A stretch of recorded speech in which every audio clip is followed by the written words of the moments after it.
네, 금요특집 시간입니다. 올 하반기 시장은 어떨까? 벌써 진짜 눈 깜짝할 새 6월이 흘러버렸고요. 7월에 진입을 했습니다. 그리고 첫 주도 지났죠. 하반기 시장 우리가 봐야 되는 것은 무엇이 있는지 좀 이야기를 나눠보도록 할게요. 이베스트 투자증권 염승환 이사와 함께하겠습니다. 어서 오세요. 네, 안녕하세요. 네, 안녕하십니까? 네. 지난 해도 사실 투자자분들에게 힘든 한 해였는데 네. 올 상반기는 더 힘들었거든요. 네. 이 하반기에는 무엇을 중점적으로 좀 봐야 될까요? 아니 뭐 일단 볼 모든 게 게 다 있을까요? 물가예요, 물가. 아, 물가요? 물가죠, 당연히. 그래서 물가를 결정하는 것 중에 이제 하나가 국제유가이기 때문에 뭐 유가가 제일 중요한 것 같고요. 근데 이제 유가가 어느 정도 좀 최근에는 이제 고점 찍고 좀 밀리는 모습이 나왔기 때문에 하반기 증시는 조금 상반기보다는 좀 낫지 않을까 이렇게 좀 기대를 하고 있고, 그리고 요즘에 제일 많이 나오는 단어 중에 하나가 이제 경기 침체잖아요. 그렇죠. 뭐 이게 리세션이라는 이제 표현을 많이들 쓰시는데, 이 경기 침체가 진짜 현실화 될 건지, 실제 이제 증시에서는 현실화 될 걸로 지금 보고 있는 것 같아요. 주식시장 이미 S&P 500 지수도 그렇고 우리 한국의 코스피가 30% 빠졌기 때문에 뭐 이런 우려들은 좀 선반영됐는데, 이걸 또 확인하는 과정들이 좀 나오지 않을까 이렇게 보고 있고요. 마지막으로 이제 기업, 그러니까 이것까지 좀 되면 어느 정도 시장은 좀 바닥을 찍었다고 보시면 좋을 것 같은데, 이게 보통 뭐 이제 금리를 올리고 나서 나중에 이제 경기 침체 우려가 커지고 그 다음으로 나오는 게 결국 이제 기업들의 이익이 이제 본격적으로 감익할 거다. 이게 나오는데, 그런 시그널이 이제 나오기 시작하면 이제 그때 거의 바닥입니다. 주가는 먼저 선반영을 하기 때문에. 근데 네. 이게 그 기업이익 하향 조정이 이제 조금씩 시작이 되고 있어요, 실제적으로. 그래서 사실 이번에 그 삼성전자도 실적 발표했는데 4분기 실적이 좀 상당히 안 좋을 것 같더라고요. 이제 그런 것들이 이제 기대감들이 뭐 꺾인다는 측면에서는 부정적으로 보실 수도 있겠지만 그 하향 조정은 좀 있을 수밖에 없죠. 경기가 침체로 간다면. 그래서 그런 이익의 하향 조정이 어떻게 보면 좀 주가 반등에 또 반대급부로 트리거가 좀 될 수 있다라고 보시면 좋을 것 같습니다. 그러니까 말씀해 주신 것처럼 지금 이 경기 침체가 시작이 좀 되고 있고 둔화가 되고 있고 그에 따른 반응을 먼저 우리 증시에서는 한 상황인데, 궁금한 건 그거예요. 저는 또 개인적으로 선반영한 것까지는 알겠어요. 근데 네네. 그 경기 침체가 뭐 1년에 끝날 수도 있고 3, 4년 될 수도 있고 이렇게 되면은 선반영이 된 이후에 그 주가 하락도 어느 정도 길어지느냐가 다를 수 있잖아요. 네, 그러니까 이게 그 네. 경기 침체라는 게 뭐 1년일지 2년일지 3년일지 모르는데 네. 사실 뭐 3, 4년 가는 경우는 거의 없고요. 오. 네, 그리고 과거에도 여러 번 S&P 500 지수 기준으로 봤을 때 경기 침체가 바로 오는 경우도 있었지만, 그러니까 주가가 먼저 빠지고 나서 바로 오는 경우도 있었고 사실 안 오는 경우도 많이 있었어요. 그래서 지금 당장 뭐 경기 침체가 왔습니다라고 말씀은 못 드려요. 뭐 왜냐하면 지나봐야 합니다. 그럼 그렇죠. 당장은 알 수는 없고, 다만 온다고 하더라도 보통 30% 정도 빠지고 나면은 대부분의 주가 조정이 마무리됐었어요. 이제 거기서 주가가 반토막 나는 경우들이 한 번씩 있어요. 그건 이제 금융위기라든가 이런 이제 뭔가 시스템적인 리스크가 터졌을 텐데, 결국엔 말씀하신 대로 만약에 경기 침체가 만약에 진짜 와서 오래 걸리면 증시가 더 빠진다 이거보다도 그냥 옆으로 늘어지는 거죠. 그러니까 흔히 이제 이 L자형이라 그러죠.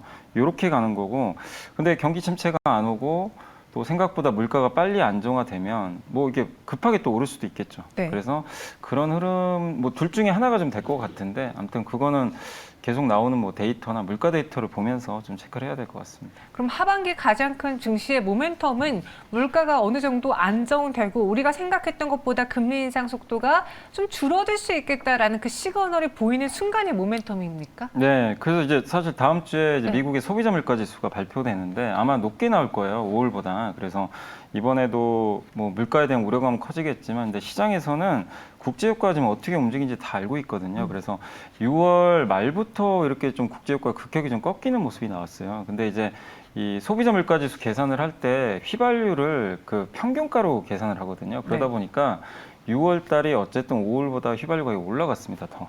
근데 그걸 감안을 하면 6월 달 물가는 5월보다는 1% 정도 오를 것으로 지금 전망을 하고 있어요.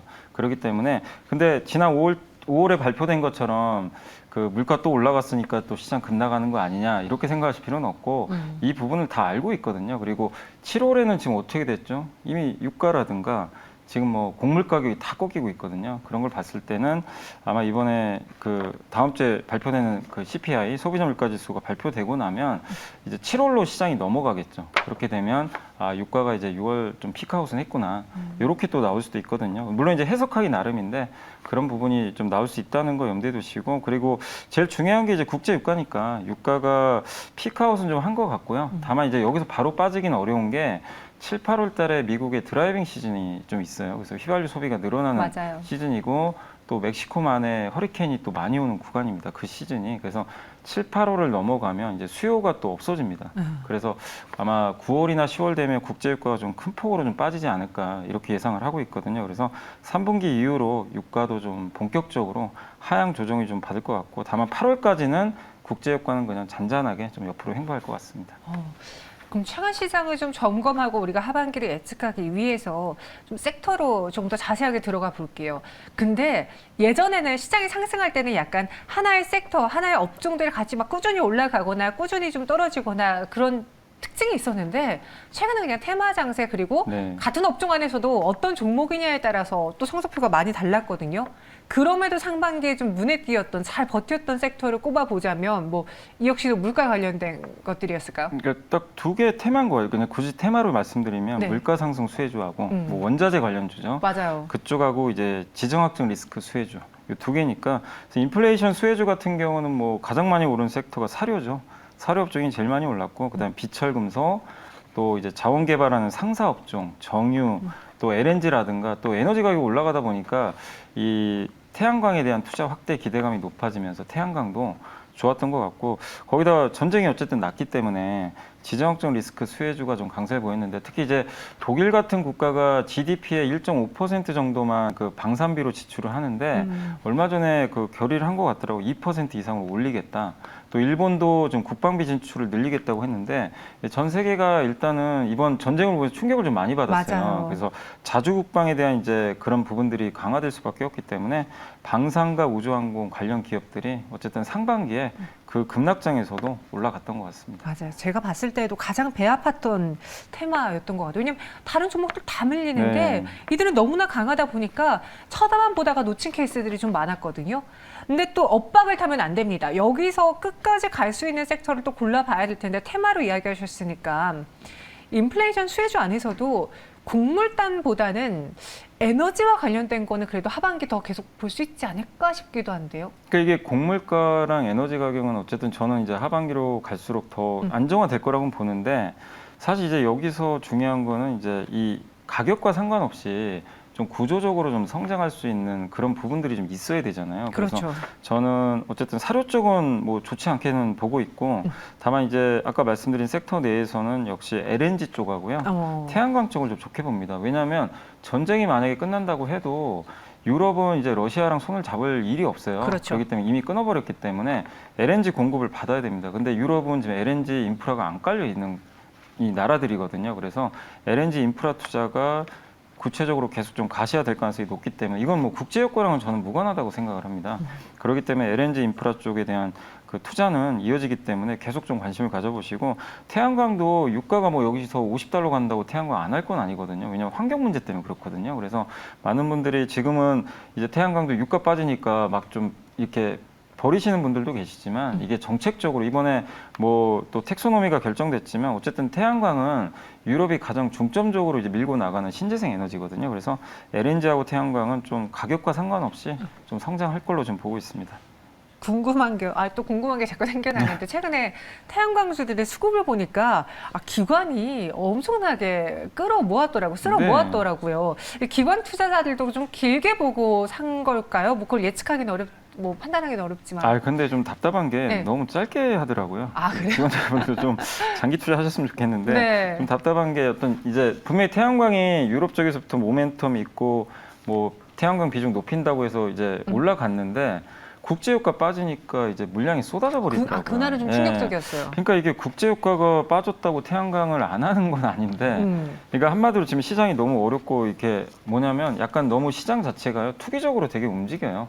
당장의 뭔가 이벤트에만 집중하는 것 같은데 어쨌든 뭐 개인 투자분들은 너무 그렇게 매매하지 마시고 좀 긴 흐름으로 그냥 저는 보시는 게 맞는 것 같습니다. 아, 네. 제가 원래 태양광주들 별로 잘 안 봤는데 최근에 좀 관심이 계속 가서 여쭤봤고요. 반대로 상반기에는 두각을 보이지 못했는데 하반기 좀 반전될 수 있는 하반기 상반기보다 나아질 수 있을 업종 테마를 골라보자면 또 그들은 어떤 게 있을까요? 그 반대죠. 그 물가 상승 피해주죠, 사실은. 아. 예, 그쪽이 이제 다 빠졌고요.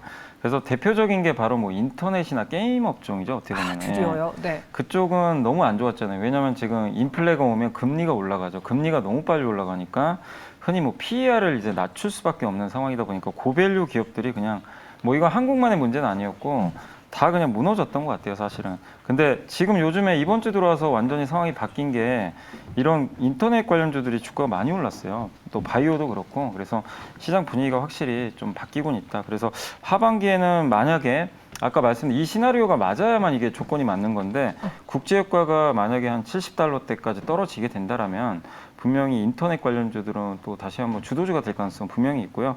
그 외에 반도체도 유가랑 좀 반대로 가는 경우들이 좀 있어요. 그래서 한번 보시면 좋겠고 또 이런 물가 때문에 피해봤던 업종 중에 대표적인 게 차 부품 회사들, 네. 네, 뭐 운송비라든가 이런 것들이 너무 올라가지고 피해를 받는데 또 수혜를 받을 수 있고 또 국제유가가 내려가면 가장 큰 수혜를 받는 섹터가 역시 그 석유화 이런 섹터들이니까 뭐 어떤 또 시나리오가 펼쳐질지 모르겠지만 이런 부분도 한번 고민해 보시면 좋겠습니다. 네, 그럼 마지막으로요. 이 하반기 시장에 원래 그 시장에 막 돈이 막 많지 않으면은 어떤 종목을 고르느냐에 따라서 성적표가 완벽하게 달라지잖아요.